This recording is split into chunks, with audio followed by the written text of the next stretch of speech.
1990. PBS. Pledge Drive. John Bradshaw at a wooden lectern. 90 minutes of airtime. He is crying about his inner child. 12 million viewers are crying with him. Daytime Emmy in 1991. His book Healing the Shame That Binds You sells 3 million copies. 40 years later. PSYC Info, PubMed, Cochrane, 0 scientific replications. Not a single peer-reviewed publication by Bradshaw. Not a single clinical validation of his therapy. 8 real scientists built attachment science before he ever appeared. Between 1951 and 2014, Bradshaw is not in any of their papers. He did not cite. He is not cited. 60 seconds for each architect. Then 4 concrete attachment deficits. And what the evidence actually says to do about each. Stay to the end. Because the words Bradshaw cried on television were never his words to begin with. John Bradshaw, Houston, Texas. Former Catholic seminarian. Former alcohol rehab patient. 1988. The book Healing the Shame That Binds You. 3 million copies. 1990. The 10-hour PBS series Homecoming. Pledge drives raise hundreds of millions. Daytime Emmy in 1991. Bradshaw popularizes 2 phrases. Wounded inner child. Toxic shame. Both enter mass culture by the end of that decade. Now, run the citation check. PSYC Info. Search John Bradshaw. 0 peer-reviewed publications. PubMed. Same. 0. Cochrane Library. 0 clinical trials of his method. Replace the surname with Bowlby. You get 65,000 citations. Replace it with Winnicott, 28,000. Bradshaw 0. He delivered a brilliant television performance. He never cited a single one of the people whose language he used. And nobody cites him. John Bowlby. Tavistock Clinic, London, 1951. The World Health Organization commissions him to write a single report. The mental health of the homeless children of post-war Europe. Bowlby delivers 200 pages. Maternal care and mental health. Translated into 14 languages. 400,000 copies in English alone. The central conclusion. An infant requires a continuous warm relationship with a single primary caregiver. Disruption of this relationship produces measurable mental damage. In 1958, 59, and 60, 3 formal papers laying out attachment theory. In 1969, Volume 1 of the trilogy Attachment. In 1973, Separation. In 1980, Loss. Bowlby invented the entire field that Bradshaw would later mine on PBS. Bowlby died in 1990, the same year Bradshaw was recording Homecoming. Mary Ainsworth.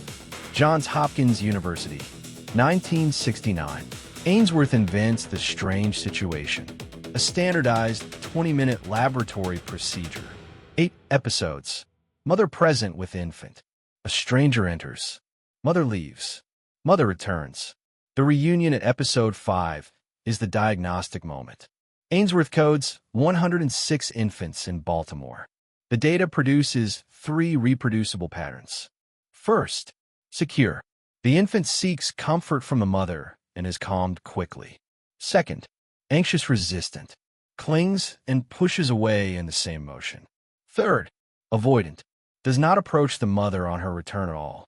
The strange situation has been replicated in thousands of studies across cultures and continents. The phrase wounded inner child does not appear as a diagnostic category in any of those replications. Ainsworth measured. Bradshaw felt. Mary Main, University of California, Berkeley, 1985. With graduate students Nancy Kaplan and Carol George Main, builds the Adult Attachment Interview. 20 questions. 1 hour. Audio recorded. Coded for coherence of mind. Not what the subject says. How the subject says it. 1986. Main and Solomon published the 4th pattern. Disorganized. Children with no consistent strategy when frightened. Often because the parent themselves is the source of the fear. The Berkeley Social Development Study follows these children for 30 years. The disorganized pattern in childhood predicts adult dissociation, borderline personality structure, and trauma cascades reaching into the 5th decade. This is exactly what Bradshaw described on PBS. May named it. May measured it. Maine published it. Bradshaw used the word trauma and put it on the air without a single citation. Allan Schore, University of California, Los Angeles, 1994. He publishes Affect Regulation and the Origin of the Self. 533 pages. 2,000 citations. Schore maps the right-orbital prefrontal cortex as the executive regulator of human emotion. Not theory, neuroanatomy. Then Schore maps how that region develops. Through right brain to right brain communication between mother and infant. The first 2 years of life. Mostly nonverbal. Mostly through face-to-face gaze. Without that gaze, regulation does not come online. An adult with a dysregulated right cortex produces precisely the clinical profile Bradshaw cried about on PBS. Anxiety, shame, emotional flooding. The difference is that Schore showed the neural mechanism. Bradshaw showed feelings on television. Schore is called the American Bowlby. Bradshaw was never called that by anyone. Daniel Siegel, UCLA, 1999. The book, The Developing Mind. Siegel builds a bridge between Bowlby, Schore, and the consulting room. He founds interpersonal neurobiology. He invents the hand-brain model. Make a closed fist. Fold the thumb across the palm. That is the limbic system. Fingers wrap over the top. That is the cortex. Wrist, brain stem. The model is taught in medical schools. Worldwide, from the year 2000, Siegel coins the term mindsight, the capacity of the brain to perceive itself. This capacity is trained by integrating experience into a coherent narrative. Narrative coherence is named the single greatest predictor of secure adult attachment. Bradshaw never wrote a model like this. Siegel translated the neuroscience for the clinic. The clinic uses Siegel. Bessel von der Kolk, Brookline, Massachusetts. The Trauma Research Foundation, 2014. The book, The Body Keeps the Score. 3 years on the New York Times bestseller list. If you watched our breakdown of polyvagal theory, van der Kolk is at the center of that one too. Here his work appears in attachment context. This is the actual basis of the language Bradshaw simplified into a stage term.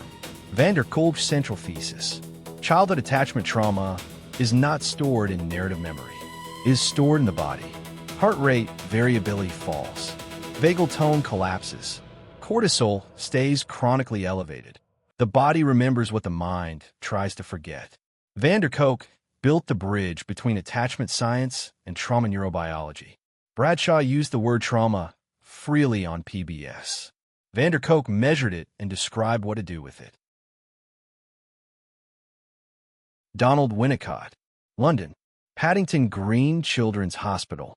20,000 mother-infant consultations across 40 years of practice. Pediatrician first. Psychoanalyst second.